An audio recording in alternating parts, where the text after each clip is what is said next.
Josh Ellers here. Thank you. Department of Corrections and Rehabilitation. Michael Chick here. Department of Technology. Victor Krause is here. All right. Emergency Medical Services Authority. Tim Reed here. Department of Finance. Amy Jarvis is here, and I think others are joining too. Okay, thank you. Department of Fish and Wildlife.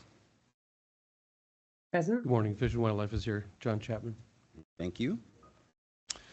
Department of Forestry and Fire Protection. Good morning, John Sweet. Thank you, John. Department of Justice. Jesus Gutierrez is here. Thank you. Military Department.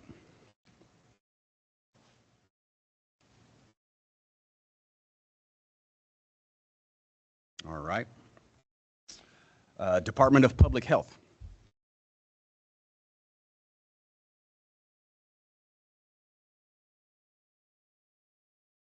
Okay. Department of Parks and Recreation. Good morning. Evan Walter here. Thank you.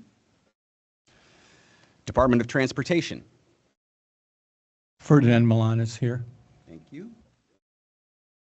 Department of Water Resources.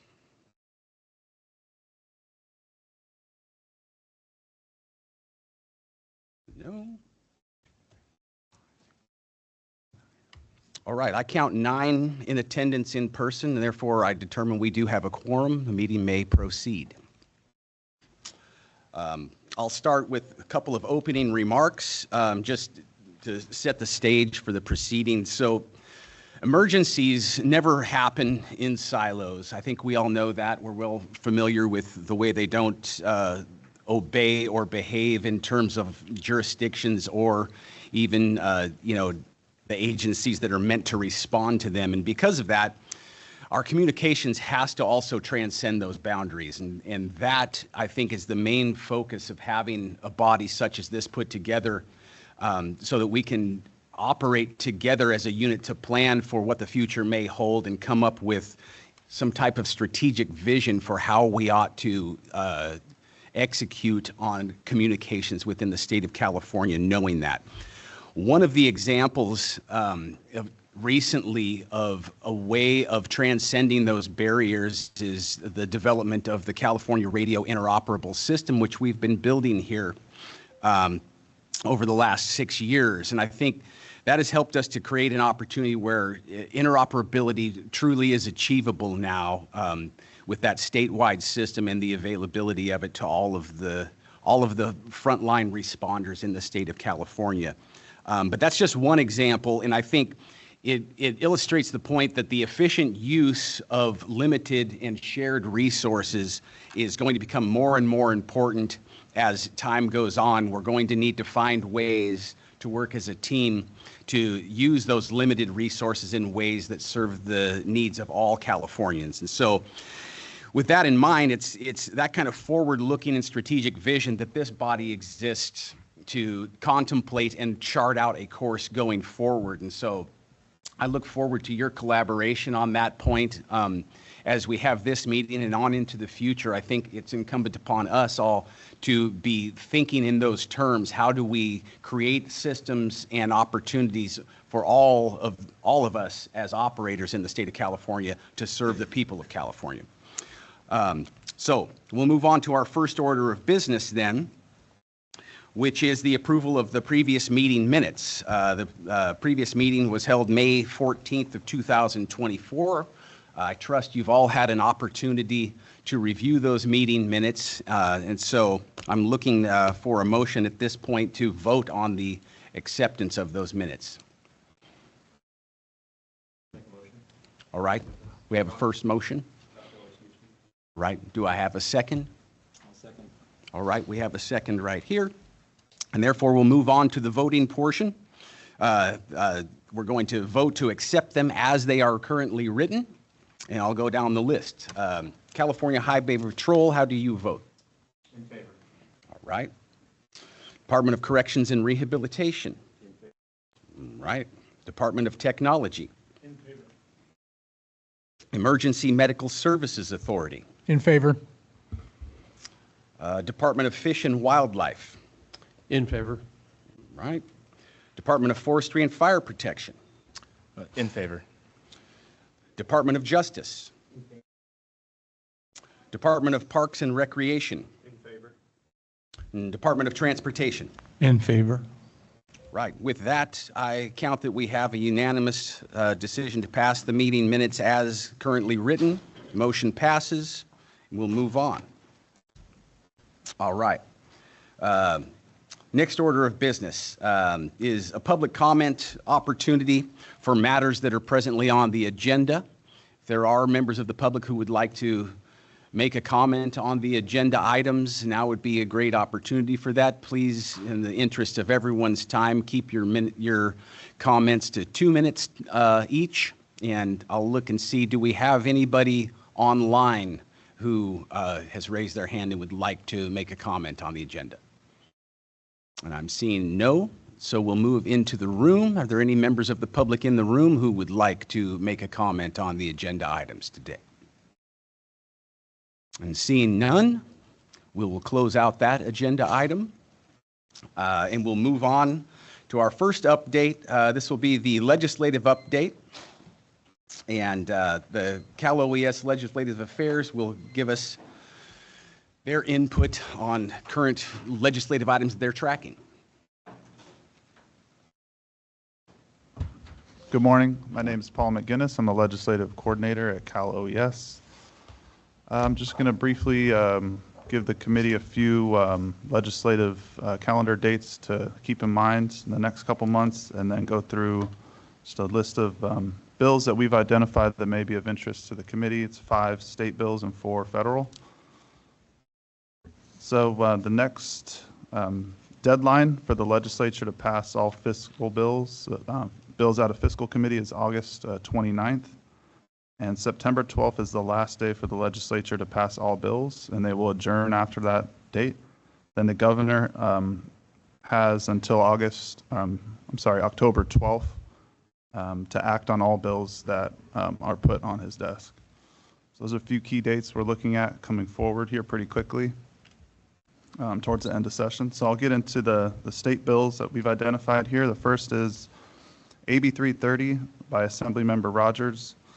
This bill would extend the operation of the local prepaid mobile telephony services collection act until January 1st, 2031.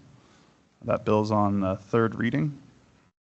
Next is AB 470, Assemblymember McKinner. This bill requires CPUC in consultation with Cal OES to establish a process allowing carriers of last resort to be relieved of service obligations in unpopulated or well-served census blocks. This bill is in the Appropriations Committee. AB 645, Assemblymember Carrillo. This bill would require a public safety agency that provides 911 call processing services for emergency medical response to provide pre-arrival medical instructions to 911 callers requiring medical assistance. And then it specifies the type of medical instructions. That bill is also in the Appropriations Committee. AB 654 would require, Assemblymember Caloza would require the County of Los Angeles to establish a homelessness resource telephone system to receive telephone calls regarding individuals who are experiencing or at the risk of experiencing homelessness in order to provide those individuals with resources. That bill is also in the Appropriations Committee. And then last state bill here is AB 727. This one, commencing July 1, 2026, would require public schools that serve pupils grades 7 through 12 and public institutions of higher education that issue public ID cards to additionally have printed on the identification cards the telephone number and text line for specified LGBTQ plus suicide hotline. That bill is also in the Appropriations Committee. I'll move quickly, just real briefly here, 4 federal bills that we're watching. HR 540, Rep. Norma. This would require the Director of Office of Management and Budget to review and make certain revisions to the standard occupational classification system. That's in the House Committee on Education and Workforce. HR 2937, the Protect 911 Act, would require Secretary of Health and Human Services to improve the detection, prevention, and treatment of mental health issues among public safety telecommunicators. It's in the House Committee on Energy and Commerce. S290 would direct the Secretary of the Interior to upgrade existing emergency communication centers in units of the National Park System to Next Gen 911 system and for other purposes. Also, Committee on Energy and Natural Resources. And then last bill is S666, First Responders Wellness Act, would increase access to mental health, substance abuse, and counseling services for first responders and for other purposes. That one's in the Committee on Health, Education, Labor, and Pensions. So that's the end of the update right now. I'm happy to answer any questions from the committee. Thank you. All right, thank you, Mr. McGinnis. Any questions from the committee? All right, seeing none, do we have any questions from the public on the update with the legislative update? And that looks like I don't see any hands for that either, so that will be the end of the legislative update period. Thank you. And we will then move on. The next item on our agenda is the Cal-Seek planning area updates. And so we will turn our attention, we'll just go through them in sequence here. We'll see, is there someone available to give us a Capitol Bay planning area update? Oh, yes. Shelley? Yeah, please.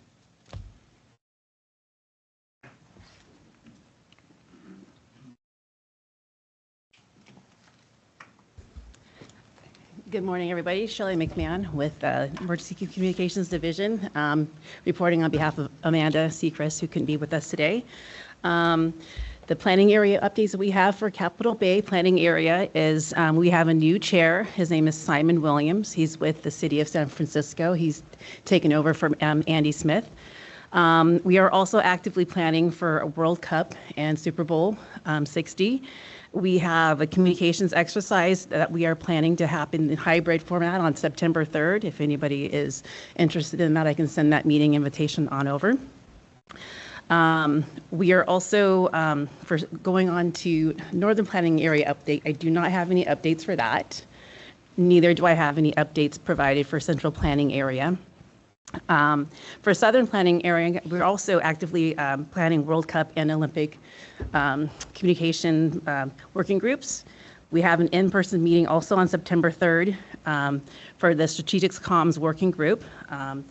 If you're interested in that, I can forward that on to you as well. And also the Inland Empire regions are looking to develop a radio rodeo exercise, so we're going to be working on planning that as well. And overall for Cal-Seek updates, at the beginning of the year, our CISA cut our technical assistance program, meaning any of our training classes that we provide for COMELs, ITSL, things of that nature, that program has been discontinued. So we're actively trying to find creative ways to fulfill communication leader trainings, things such as renewing our California IFOG and things of that nature. So we are working with other states to develop planning for that. We still have our Region 9 ECC coordinator, Artina Moon, who's been very instrumental in keeping that program afloat for us. So again, we will try to piggyback off of other states or come up with state training as well. We're reaching out to our training coordinator to come up with classes. And then we also have our Region 9 REC-WIG Tri-State Plenary Meeting coming up on the 12th in this room today.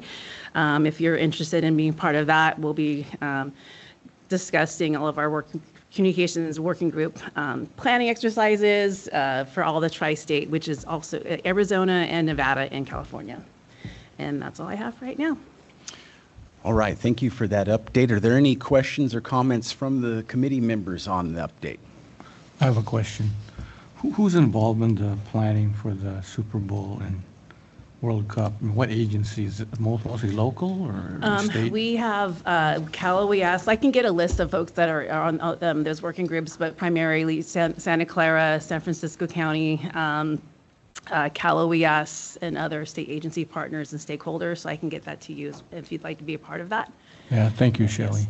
And actually, I have one more update too. Just this was, we are actively in the process of renewing or renegotiating our FirstNet contract with CDT and AT&T, and we are in the final stages of that negotiation. So hopefully, we'll be having a new contract here shortly. All right, thank you for that. Any questions from the public on this topic? Seeing none, we will move on. Thank you, Shelley. Next agenda item will be the Next Gen 911 update. So is there a person from the California 911 branch who can give us an update on the Next Gen 911 activities? Looks like we don't have anybody here to give an update for that agenda item, so we will calendar that for our next occurrence of this meeting. Hope to get an update next time around. We will then move on to agenda item number 7. And this is the California Radio Interoperable System update. That will be given to us by Mr. David Andre, who is the Chief of Client Engineering here at Public Safety Communications.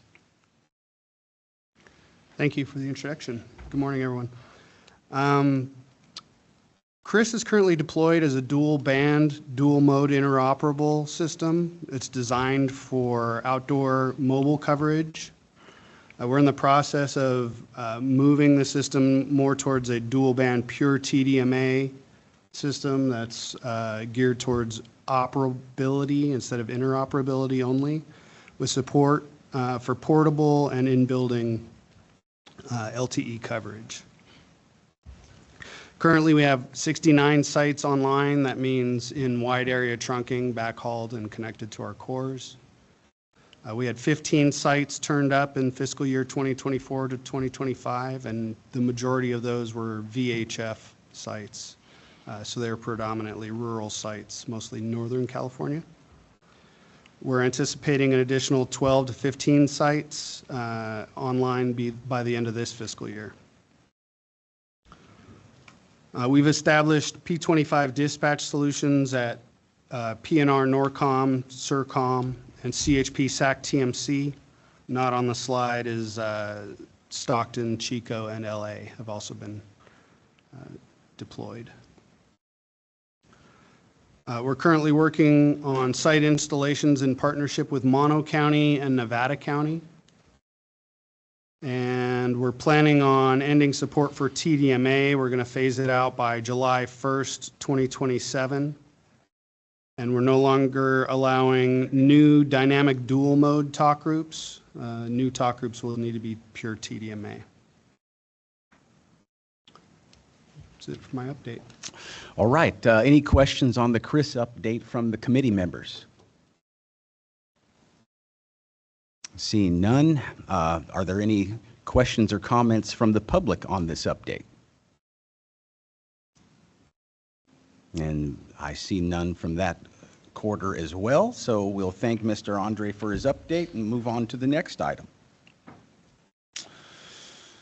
The next item on our agenda is the CAPSNet update, and so this will come from the Chief of Microwave Engineering here at Public Safety Communications, Mr. Moises Lopez. Thank you. Good morning, everyone.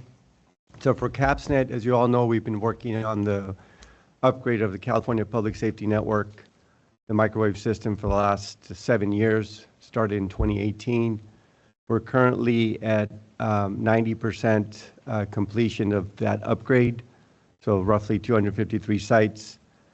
We expect to complete the upgrade by the end of this calendar year. Of the sites that are available to us to upgrade, So we'll be at around 93% of all sites upgraded in the state of California. That remaining 7% will not be upgraded due to some unforeseen reasons that we've encountered as we've been looking to deploy the system. And those unforeseen reasons are sites that don't have enough power to accommodate the upgrade, sites that don't have enough space, solar sites that are just falling apart, for lack of a better word. And if as we've gone through some of these sites, we've seen that the conditions that they're in. For example, we just had a site we were going to install this week that we had to pause because the structural capacity of it is just not there. So in essence, what I'm saying is that we're kind of looking at those 18 remaining sites as sites that may never get upgraded just due to the physical nature of what's there and what's available.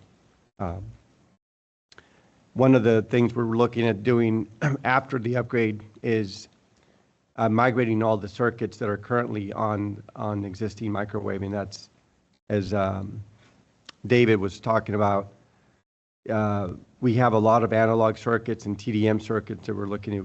Now that we have this MPLS network in place, the next step is to migrate all of those circuits onto that network.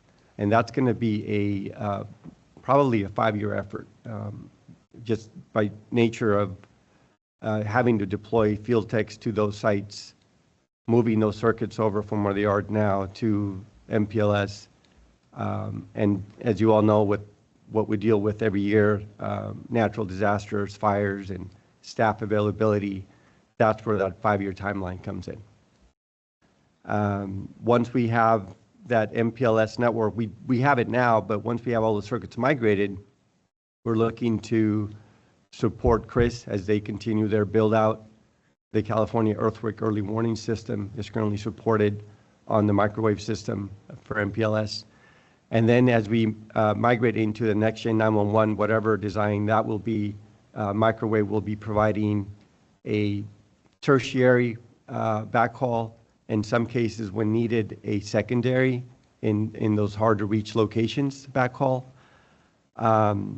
And then as far as, in addition to microwave services, we're also looking at providing LTE where feasible, fiber. We've talked about that in the last PSRSPC meeting as some of the California Broadband Initiative. I don't know if the gentleman or lady from CDT is here today, but last time we were talking about maybe utilizing some of the fiber huts in those locations to extend our footprint where microwave doesn't reach today. And that could be helpful, for example, when Chris needs to go to locations where microwave doesn't exist today, and the alternate backhaul comes into play, where we could deploy, whether it's private LTE, fiber to those areas. That's all I have for the update. Any questions for me? All right. Don't see any hands from the committee members for a question for Mr. Lopez. Any from the public on this update? Looks like we have one online. Hi, my name is Mike Duggan with CAL FIRE on the facilities side. I was just wondering if Mr. Lopez could meet with us just to go over, I guess, the plan, and so we can integrate our infrastructure plan to support this process. Yes, absolutely. We'll go ahead and coordinate that after the meeting. We can make the connection there and schedule a time for that. No problem. Thank you. Right. Any other questions from the public? Seeing none, we'll go ahead and close out this item. Thank you. All right. Agenda item number 9, committee member briefings. And this is the portion where we'll go around the room and get an update from the different committee members as to what activities and initiatives are going on in their areas. And we'll go ahead and start. First one I have on my list here is Fish and Wildlife. So if we could get an update on Fish and Wildlife, that would be great. Good morning. Hold on. I'm not with Highway Patrol. I'm with Fish and Wildlife. But I don't think we have a slide, so that's okay. Oh, there's one. Thank you very much. All right. Let's see. As we've come out of COVID, we've had to reassess a lot of our capabilities. And as we've entered into a budgetary shortfall, we've adjusted once again. We started with the BCP back in 2018 in regards to upgrading our single band VHF mobile radio to a multi-band APX 8500 high power radio. And we're about 75% complete with that deployment. The next step in it is to deploy the multi-band high power radio to our long range patrol vessels that operate between the coast of California and 200 miles offshore. CRIS testing is limited due to the distances that the Department of Fish and Wildlife operates away from roadways and from nodes of the CRIS system.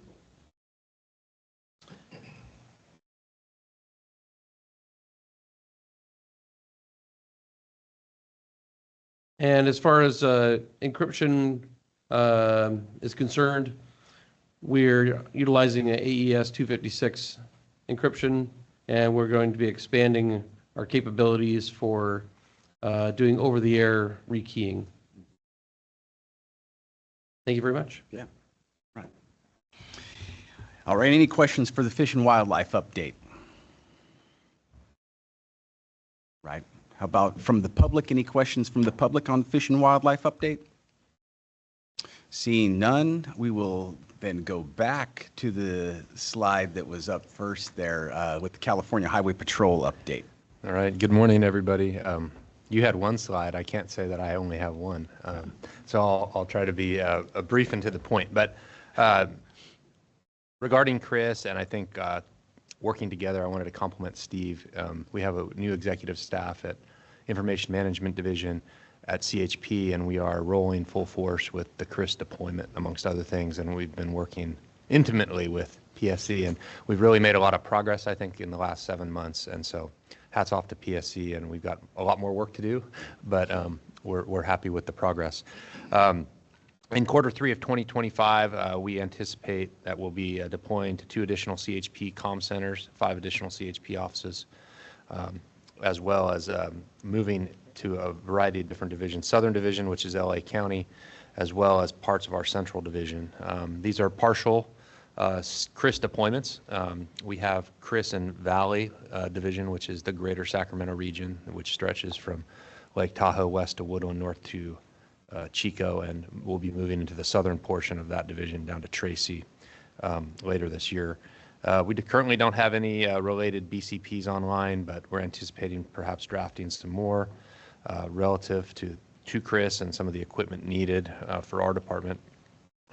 Obviously, operationally, CRIS continues to provide us coverage relative to the infrastructure that's built out. We obviously revert back to our low band when necessary throughout the state. Interoperability continues to be a challenge for many of us, including the CHP, and that's driven by a variety of factors, but local radio networks are one reason behind that. Our next slide here. As we mentioned, the goal with CRIS is, at least from where we sit, 90% of the state's population reached, with 60% of the geography covered. So we're obviously, PSC is moving towards that, and that assists us greatly. It requires LTE supplementation. The future with some products is 5G, which will ultimately lead to the ability, hopefully, to expand to satellite options as a coverage option in rural areas where we still have a lot of constraints. Obviously, we all have budget constraints due to the current deficit, and that impacts, obviously, build out infrastructure and handheld devices as well as things for our vehicles. We've brought, with PSC, CRIS to a variety of areas, 6 primary CHP channels, 4 communication centers. We have 20 plus of those, 20 area offices, and some specialized units. Challenges noted there continue to be obviously infrastructure, interoperability, and I'll just briefly talk about Motorola, some of the challenges that we face that PSC is already aware of, but there are not a variety of vendors that build all of the products that we need. So motorcycles as an example. So when somebody offers a product that is viable, sometimes there are connectivity issues with the Motorola core, amongst other things. So I think strategically moving forward for the Highway Patrol, that's an area that we need to continue to work on with PSC, but also the vendors, particularly in terms of what products they're offering to first responders and other state agencies. That would be very much needed. And then we continue to have some challenges with local radio systems, LA RICS, San Diego RICS, East Bay. Some of them are very willing to coordinate with PSC. Others are very restrictive. And so the expansion into those radio networks would be very helpful for not only the CHP, but also other allied agencies, the CRIS system, but it's limited in terms of how much access they'll provide. And then finally, this will give you just a brief snapshot. If this one is up, do you have the next slide? We can move past that one because there we go. This is just a snapshot of CRIS radio coverage for the CHP in the greater, what I mentioned as the Valley Division region. That's Chico to Tahoe, south to San Joaquin County, and west to Woodland. Anything that's a green dot is positive and successful CRIS coverage through the digital high band. If you see a blue dot, that is a rollover to LTE coverage based on the CRIS network. Orange is low band, so we're forced to go to low band due to just limitations on infrastructure or coverage. And then red would be negative coverage. So as you can see, a lot of the red and orange is into the Sierras as we go towards the mountains in Tahoe, and then into southern, what would be Calaveras and portions of eastern San Joaquin County. So we do have some challenges in coverage there. And that is a good example of where a satellite overlay and a 5G option with, let's say, a Motorola APX next gen radio would supplement this and provide another layer for, I think, first responders in general, but the Highway Patrol as well. So hopefully that's a little bit of a snapshot relative to the Highway Patrol and the work we've been doing this year with PSC and our partners. Thank you. Yes, thank you for that update. It's very helpful to see the data you've collected and understand what some of your findings have been thus far. Are there any questions from the committee members for the update we just heard from Highway Patrol? No. All right, how about from the members of the public? Any questions? Seeing none, we will move on then. Go to the next slide. We covered Fish and Wildlife. That brings up the Department of Transportation. Yeah, good morning, everyone. Some of our objectives here next fiscal year, we're still trying to replace our obsolete radio equipment. We just have a tremendous amount of portables and mobiles that I don't even know what the average age of it is, but it's been difficult to replace those. For funding is really one obvious reason. So we're working hard on that. And next, we're transitioning our satellite program from the geosynchronous technology to LEOs. We just were able to get an exemption from, well, it was last year, from CDT to implement LEO Starlink systems in our fleet. So we'd had about 25 locations, but now I think they're available on CalNet, so I think everyone should be able to purchase and acquire LEO systems. We're also trying to integrate our LEO system with the UAS.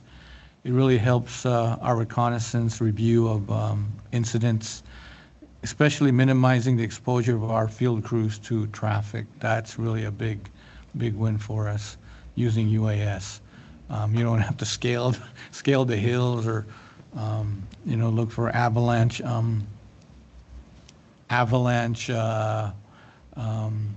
areas. We have a geotech group that can look about, predict maybe landslides. So UAS has been really a great benefit for us. So we're hoping to integrate Starlink. They have the new Starlink Mini that fits in a backpack now, so it's really portable and easy to use. Also, we have one individual in our group whose sole purpose is to just document our radio coverage statewide. So, and what we do with that is sort of what CHP has done in our intranet. We have a map of the state. You can click on a highway, post mile, red, yellow, green. It's been very slow with that process, because once we get back and acquire those information, we have to make sure that we don't have any bad data. Then we turn it over to our GS folks, who are also busy with doing other things for the department. But I think when we get it all done, it's really going to be great. My vision to begin with this was for all our management, all our users, internet availability. You click on anything and you can see, what leases are there, who's co-located, who are the tenants, what's generated, what are the lease lines available, right? What those kind of things is now would starting to digitize some of our information. Drawings is one thing that we work with PSC and the site management unit with. Once we get that, I think maybe we'll realize what I tried to start many years ago when I started this job. It was just no one repository to find all this equipment, and it'll help other agencies too when they come to us with 310 requests, right? Then we can just click on, okay, here, we have room. You talked about Chris or Moises about space, electrical stuff. Those are what I'm hoping to get into this. I don't know, the repository, servo, whatever you want to call it. So slowly but surely we'll get there. Operational needs right now, one of the most requests is remote dispatching. With COVID started, we have a HQ comm center in 24/7 operation along with TMCs, who because of COVID could not get in the building. So we started with phones. How can they access their computer data when somebody's calling in, right? So now our districts, okay, we can do that. Well, how about, can we do remote radio dispatching? A little different animal, right? So we're looking at different consoles. There may be some promising consoles that we're able to do that are maybe more IP oriented, that we're able to do that. All you'll need is connection to the internet. So last 2 winters ago, our district office in San Luis Obispo, District 5, was flooded. I think PSC helped us. All the MPOs was in the basement. It was gone. So we had to work at CHP across town. But they had no access. Who can they dispatch? There's no access to the radio. So this is one thing we're looking at. Hopefully, maybe once we find something out, we could share out to the other agencies who might also benefit from that. Budget constraints, as I mentioned earlier, the equipment replacement, we need a permanent and sustainable funding for that. Right now, how we do things is if we have some, I have to be careful, finances here listening, but we may have some unspent funds contract, didn't get done on time. So that's what we're using to replace our equipment. But we need to get more permanent and sustainable funding. Overall program, I think we already mentioned our facility leases of escalators, 5%, 10%, 7% increase with the counties, with privates for our radio facility leases. Equipment costs have gone up. Radio sites renovation, Santiago Peak, which is a really prime location for everyone here in SoCal. That's LA, San Bernardino, Orange County. I think all of us are in Santiago, which we need to renovate. We just think replace the generator there. So we're really in council. We're trying to find ways to minimize our operational cost and realize as much cost saving as we can, so that we can maybe put it into some of this capital things that we need. So that's it. Thank you. Thank you for that update. Is there any question coming from a member of the committee for the update we just heard? Seeing none, how about, are there any from the members of the public who would like to have a question here? And seeing none there either, okay, we will move on then to the next update. This will be the Department of Parks and Recreation. All right, thank you. Good morning. So the highlights for Department of Parks and Recreation, we've completed our portable radio refresh for all of our law enforcement officers, issuing out the APX 8000 multibands. And now we're waiting to take receipt of the first order of APX Next radios so we can start leveraging the LTE capabilities there and working with PSC to make sure we have the purchase correct. Also exploring additional ways to backhaul with LTE as well for comm center backhaul. Code plug programming, working with PSC to establish the code plugs and trying to narrow down the operability of those, while including the CRIS interoperability channels. So trying to streamline those to get our vehicle radios and portable radios refreshed on a timely basis. For push-to-talk devices, we've deployed FirstNet devices in 5 districts of the 21, and we're targeting an additional 2. And this would allow us to take the lifeguard operations off of the public safety frequencies and give them their own talk ground frequencies.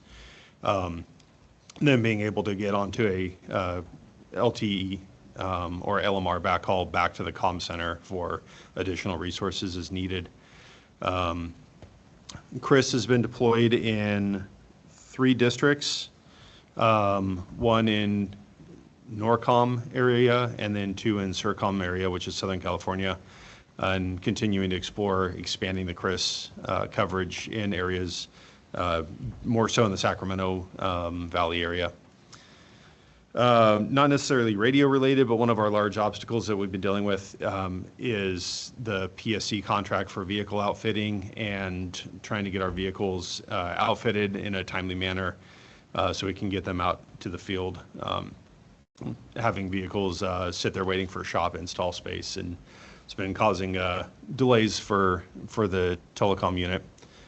And then just our ongoing budget issues, which is that we're not allocated to meet the operational needs, so we continue to explore looking for ways to reduce spending and increase capability. And that's end of report. Thank you for that. Any questions on the Parks and Recreation update from the committee members? Seeing none, how about from members of the public? Any questions? None there either, so we'll thank you and move on to the next, which will be from the Department of Corrections and Rehabilitation. Somebody had to push the button. Michael Chick, Section Chief from CDCR. Our biggest thing is obviously outdated radios like many of the other entities have reported, so we're putting in a BCP yet again this year to try to get what we're calling a sustainability BCP, so we get initial funds and then ongoing funds to maintain it instead of having to go back and ask for money continuously. I felt like we wrote a pretty successful BCP last year, but because of the budget deficit being so bad, that was one of the things that got chopped, even though it was supported. So we expect hopefully to get support for that this year. I think across our various institutions, our newest systems are coming up on 8 years old, and some of the older ones are, I think, as old as 15 years. So you can imagine the urgency there. Obviously hoping to get support from PSC for that. I didn't really put a bullet on here around CRIS, but I was interested to hear some of the information you have, and I'd probably like to talk with you offline. I know that we are primarily through our Division of Adult Parole Operations Unit testing out some of that CRIS because they're more mobile out there, and I don't really have an update on that, so maybe you and I need to follow up. We did have a directive come from the Division of Adult Institutions within CDCR that they are no longer putting the vehicle-mounted radios. There's probably multiple factors considered for that decision, but they believe they have useful alternatives. And then the last thing, obviously, everybody here is touting out the budget constraints, so I think CDCR being one of the larger budgets got hit pretty hard. And so we're turning over every stone, trying to figure out where we can save money. Basically, mission critical is being thrown around as a term quite a lot. If it isn't mission critical, then it's going to be highly scrutinized, and that's how we're going to hopefully try to meet the budget deficit directives. And that's all I have for CDCR. Thank you for that update. Any questions from the members of the committee on that? think we're starting to recognize some themes in the updates here.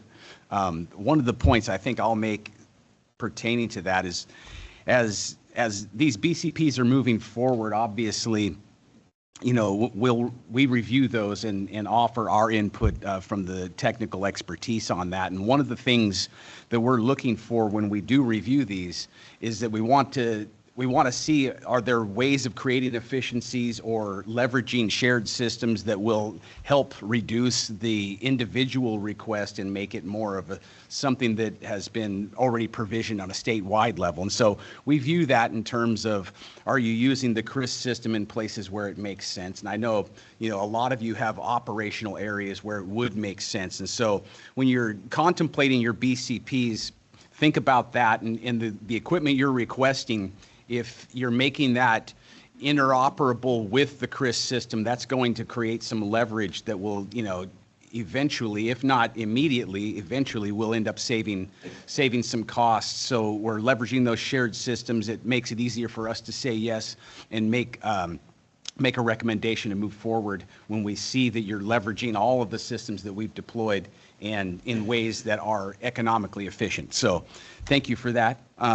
And we'll continue to explore opportunities. I think hearing from your colleagues here is another way you can see what some other people are doing. I think we oftentimes might lose sight of the fact that, you know, we're not alone here. We're part of a group, and there's people who are probably experiencing the same challenges that you're experiencing and maybe have solved some things that you are needing to solve. And so having this dialogue is very helpful. I think that's probably one of the benefits of this forum, is getting together and having that regular touch point with your colleagues to be able to see what's going on. And so I think this particular portion of the meeting series is where a lot of those ideas can come up, and then you can have that collaborative conversation to see how you can leverage what's already been done in another area to solve your problem. So thank you for that update. Any questions from the member of the public on this update? Seeing none, we will go ahead and turn our attention then to the Department of Forestry and Fire Protection.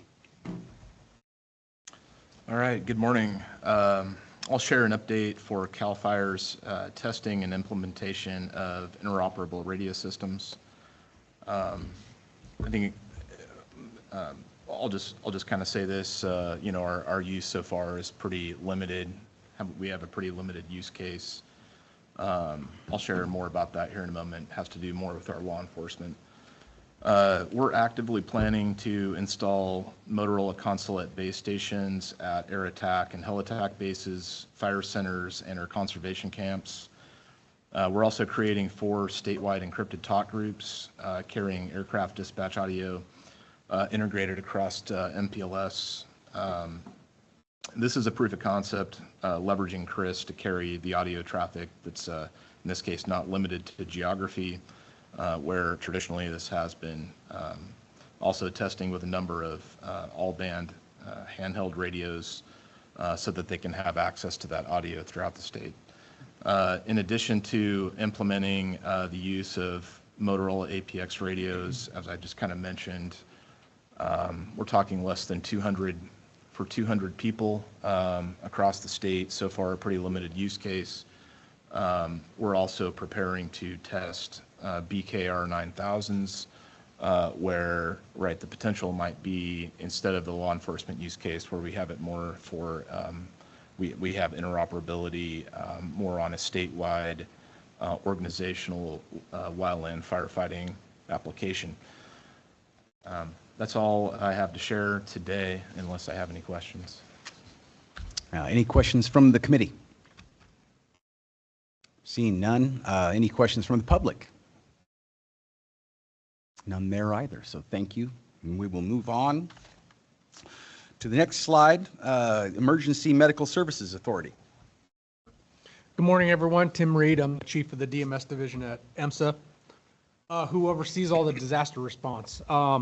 One of the unique things that we have, as opposed to some of the other first responding agencies with the state, is a majority of the entities that we deal with are private ambulance providers, right? And so we face communication issues when we activate our ambulance strike teams, because you'll have 5 ambulances from 5 separate companies that have 5 different types of radios on 5 different channels.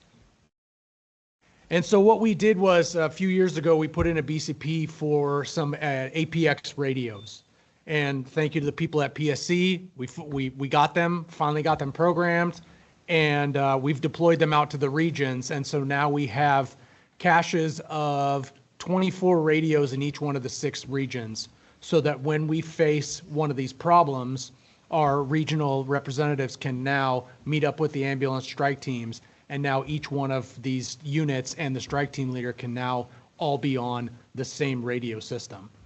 We haven't used it yet, because thank goodness we haven't had any strike team requests this year so far for ambulances, but they're out there and hopefully we'll be able to test them coming up soon. The other thing that's coming up for us is our operational needs. This year, every other year we do a very large-scale medical MCI exercise. And it's coming up in April or May of 2026 at the Mather Airport. We did it 2 years ago, same place. Public Safety Communications was very active. They had a couple of their communication unit leaders there to help us with the radios. And so we're probably going to have that request coming across again, the latter part of this year, the first part of next year. But we're going to now test all of those radios that we did get, because we didn't just get the ones that we sent out to the regions. We also have a cache of radios that are used for EMSA when we have to deploy out to set up a field hospital, help with hospital surge, whatever you insert to the disaster here, and we have to go out. That way we're all on the same radio frequencies. And hopefully we'll be able to test our CRIS channels coming up with that exercise. Other than that, we don't have any BCPs. EMSA has BCPs, but none of them to do with communications. And I'm not even going to talk about the budget because everybody else did. So that's it. All right. Thank you. Any questions on that update from the committee members? All right. Seeing none, how about members of the public? Nothing there either. Thank you. We will move on then. Next one looks like we didn't include a slide here, but Department of Public Health, if you have an update during the roll call, nobody sounded off, so I'm not sure if anybody joined since then for Public Health. Not hearing anyone. How about the Department of Technology?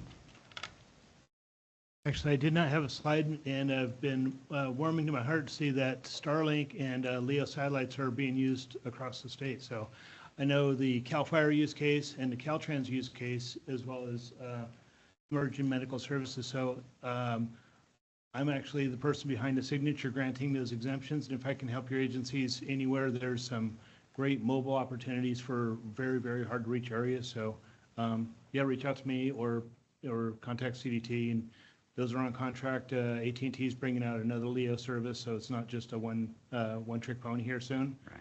And warms my heart, and I'll help where we can. You helped us with our camps. You are in fire camps and the CDCR camps as well. Yep. So. There we go. Nice. Thank you for that update. Any questions on that update from the committee members? Well, I want to say thank you to him too, because we had the same problem when we were at the Palisades fire at the base camp that was on the beach. Right. Just coverage was horrible. Yeah. And so we were able to secure a couple of the Starlink units for us to be able to use there too. So if it's you that signed it, thanks. All right. Seeing no questions, we'll move on to the next Department of Water Resources. Again, I don't think anybody had been on at the roll call. Has anyone joined since? Hearing none, we will then move on. Department of Justice, any updates from your department? Yeah, we got the Apex 8500s a couple of years ago. They've been installed in all our vehicles. There is some issues with like the Bay Area with the Apex with the CRIS system, not getting the best coverage. But Northern California, great from here all the way to Fresno, we're able to communicate. Budget issues are the same thing as everybody else, so that's all we have. All right. Thank you. Any questions from the panel on that? No? How about from the public? Seeing none, we'll see, do we have an update from the California Military Department?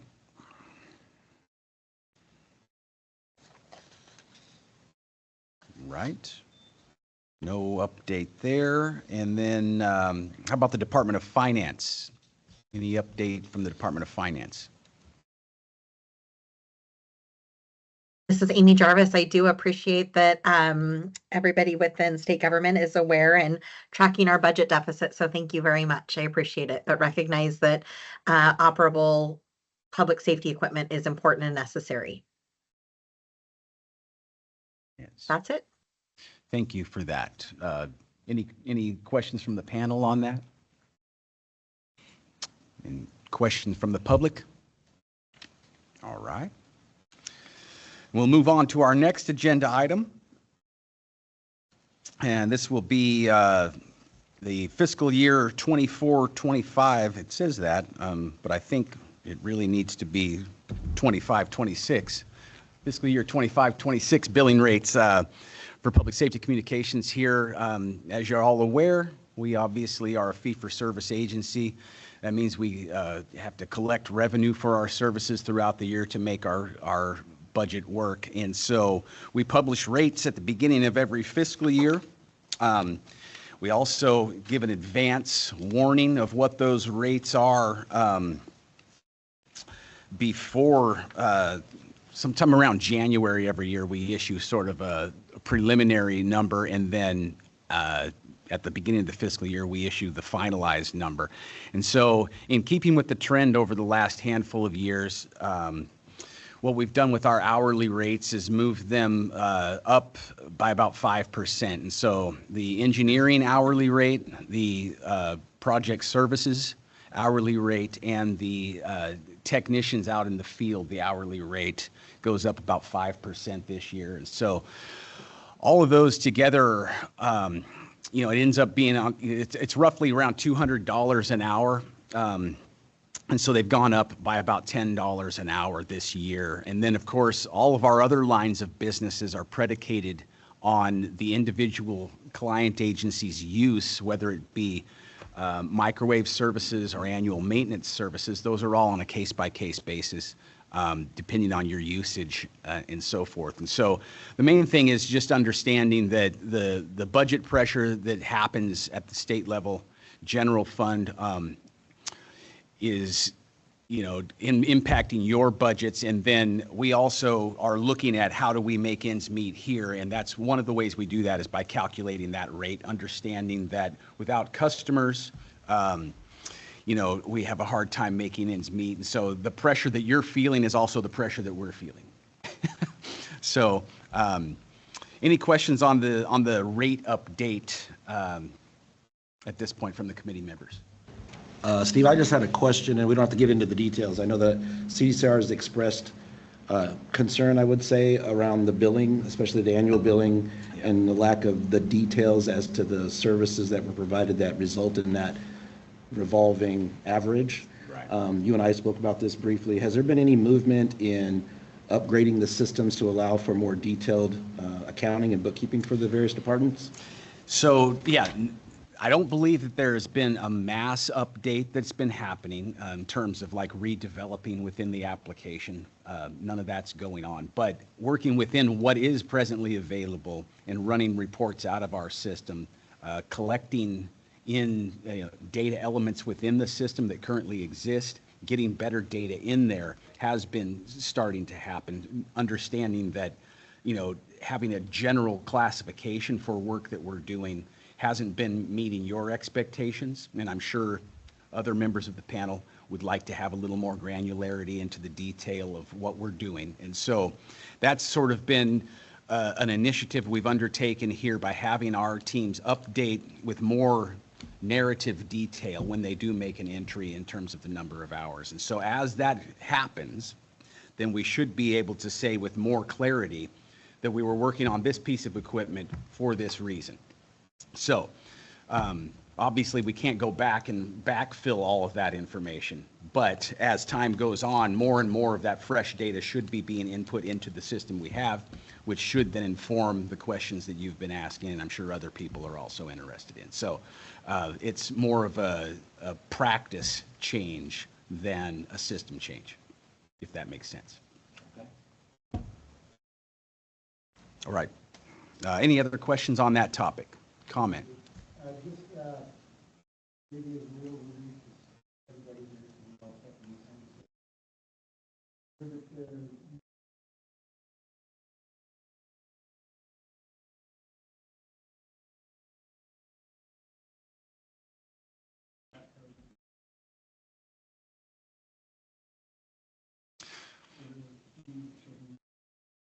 Sure.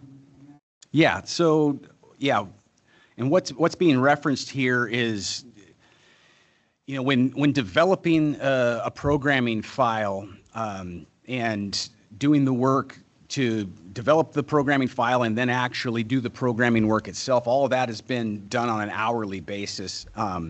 And frequently what will happen is it'll end up accumulating a large number of hours for that endeavor.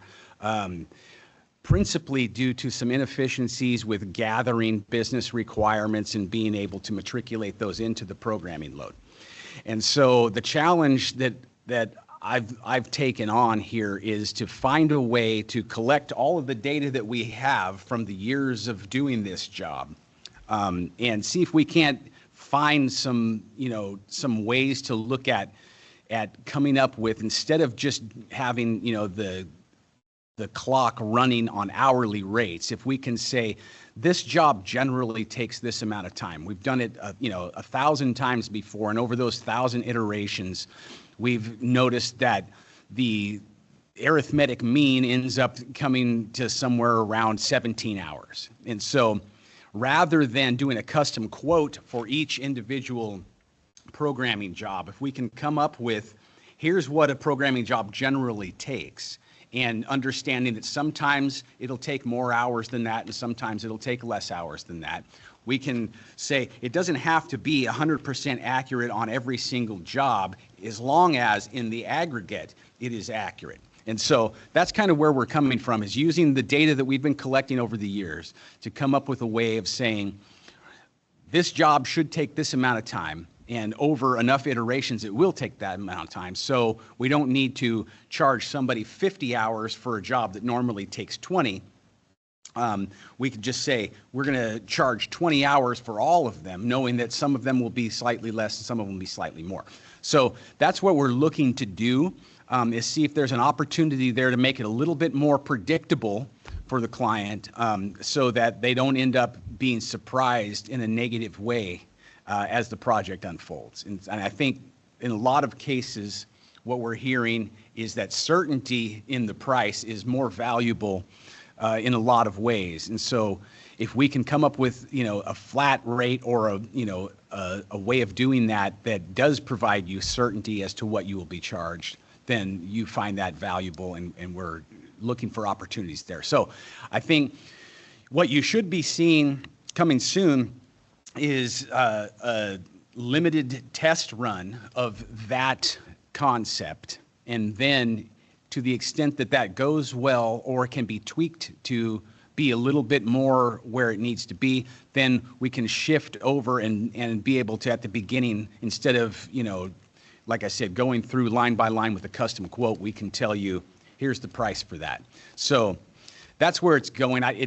Unfortunately, it doesn't change the overall amount of time, and I don't think that it, in the aggregate over enough iterations, puts all that much downward pressure on things, but it does create certainty for you. And so that's kind of, I think, where we're going there. If we can't make things take less time, we can at least make them less volatile, so that you can plan accordingly. So yes, that's what we're looking to do. Yeah, thank you for that question. Okay, I think we're moving now from that. I think that was the last substantive update there. The next agenda item is to cast a net here. Are there any agenda items for future meetings that the committee members would like to add into the hopper, like to see for the next time? An update on the accounting methods. Okay. She hasn't planned for that. We'll make a note here for accounting methods update. Steve, would it, maybe an update, I know you guys did one on infrastructure, but maybe like a map for all the folks that are interested in Chris and what that build out is looking like? Because I know like our planning with you guys has been pretty robust in like Southern Division as an example. It might be helpful for others to see that so that they can see if there's value, Sure. right, on coming on board more and what that means for them. Yeah, I think that would be very useful for everyone, for sure. Thanks. Yeah, I'm going to second what Chief said there is the CRIS coverage, because that was something that David Andre had provided for us for parks before with our boundary lines overlaid, and with the expansion of CRIS system, there might be the opportunities for other districts to onboard as well. So definitely look forward to that.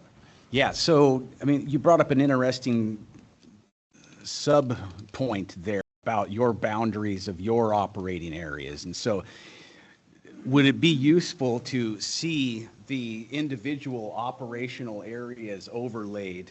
So it's sort of like a layer approach where you could click on and say, okay, the park's operational area layer shows this, and I can turn that off and I can turn on the CHP layer. I can turn that off and turn on, you know, the Caltrans area. Yeah. So if would that be useful to have that kind of capability for you? Okay. I know we work closely with parks. Right. Okay.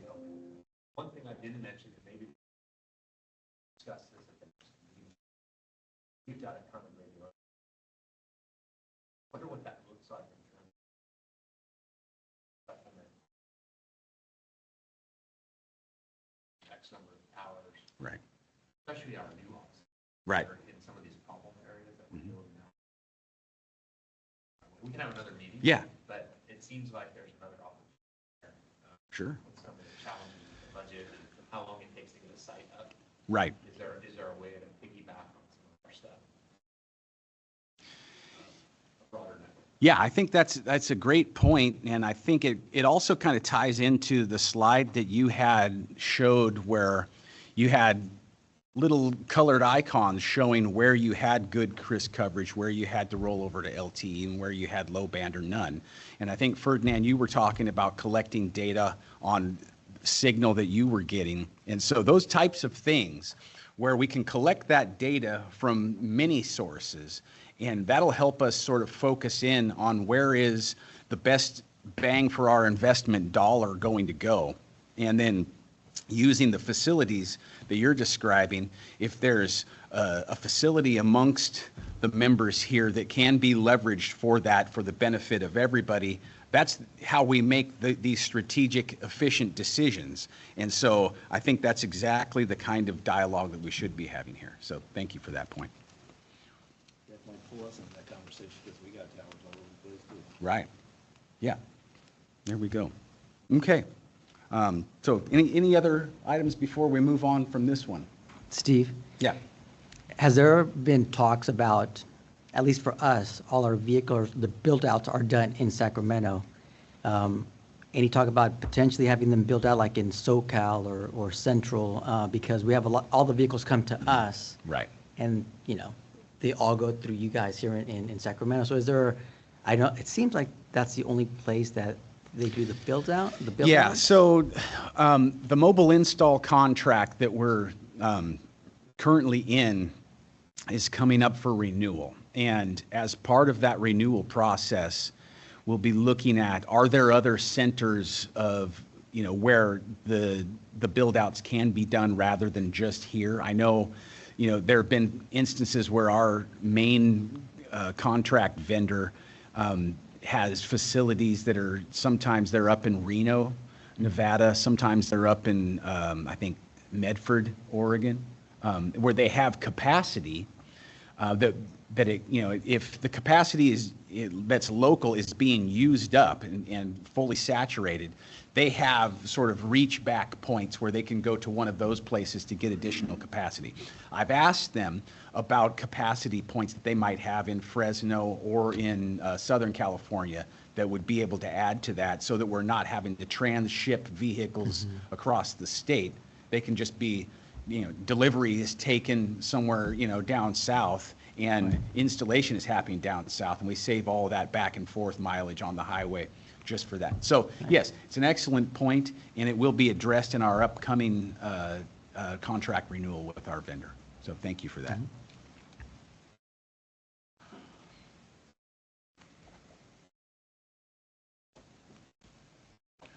All right. Anything else before we move on from that one? Okay. I think the next one is to open it up for public comment on matters that were not on the agenda. Are there any comments or questions from the public pertaining to something that didn't exist on the agenda today? Yes, sir. People that are online hear me? I don't think so, no. They would need to come up to the microphone if you wanted them to hear you. So.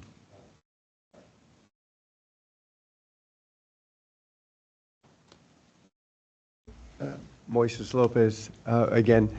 So a couple of things. First, I heard that a lot of the agencies are utilizing other modes of communication already. So Starlink was mentioned, LTE was mentioned to supplement Chris coverage. And from a microwave perspective, and me deploying MPLS statewide, which supports all of you, I mentioned when I briefed out that there's going to be about 7% of the microwave network that won't be able to get upgraded, likely. So the question I've struggled with is, and really I wanted to ask this forum, since we essentially serve you and your public safety needs, are you okay? We typically design the microwave network for 5.9 reliability. But when microwave is not available, or is not going to be available, and it seems like we're already moving towards utilizing other modes of transport, LTE, Starlink, and those don't have 5.9 reliability.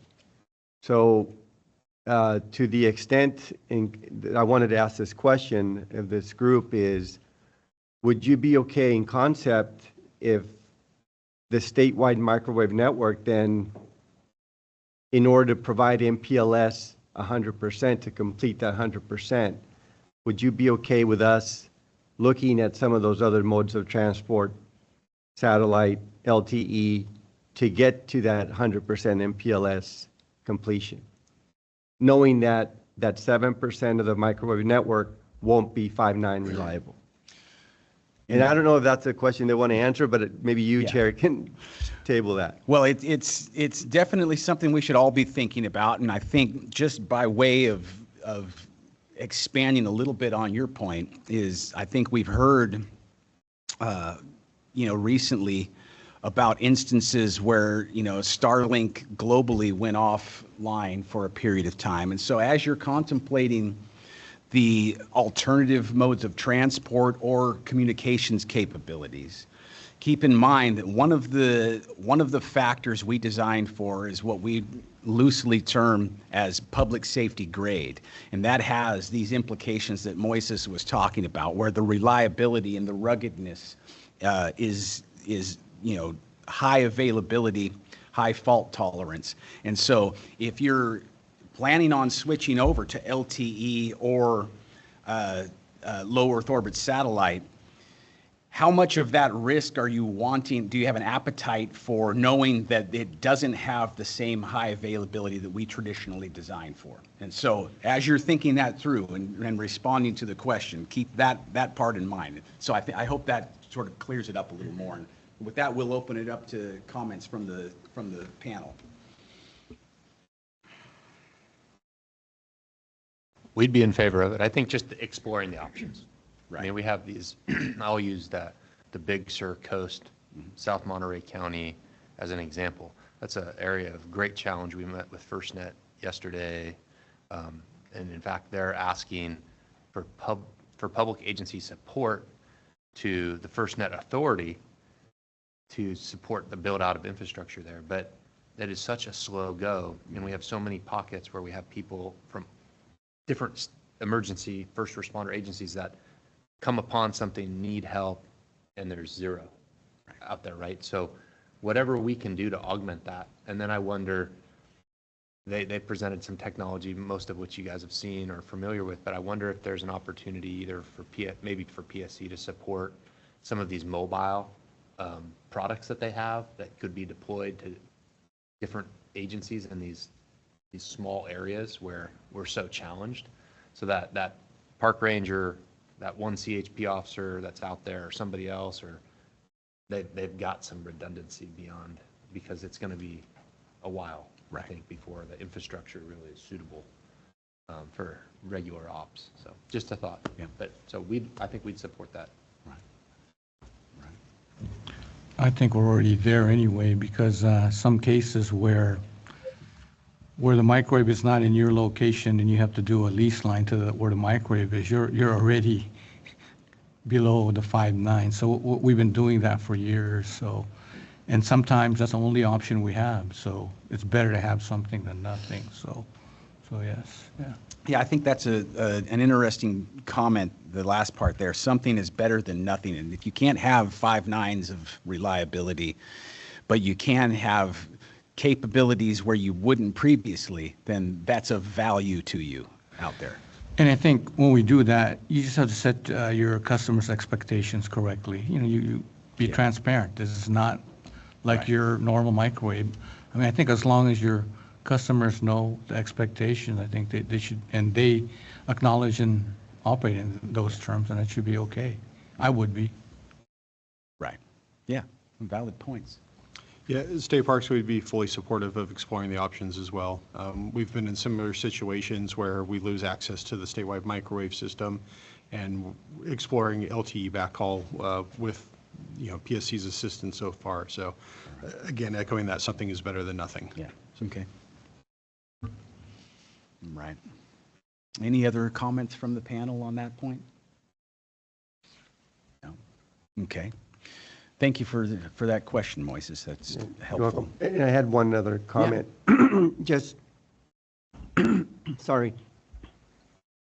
As I heard every agency brief out about the budget challenges we have for this year and next year, and one of the things that I thought about as I've attended these meetings over the last 7 years is that, we have multiple modes of communication that all the agencies use, right? We have FirstNet, we have your mobile radios, portable radios, we have cellular phones, so we have the LMR system, and one of the things I've often wondered is,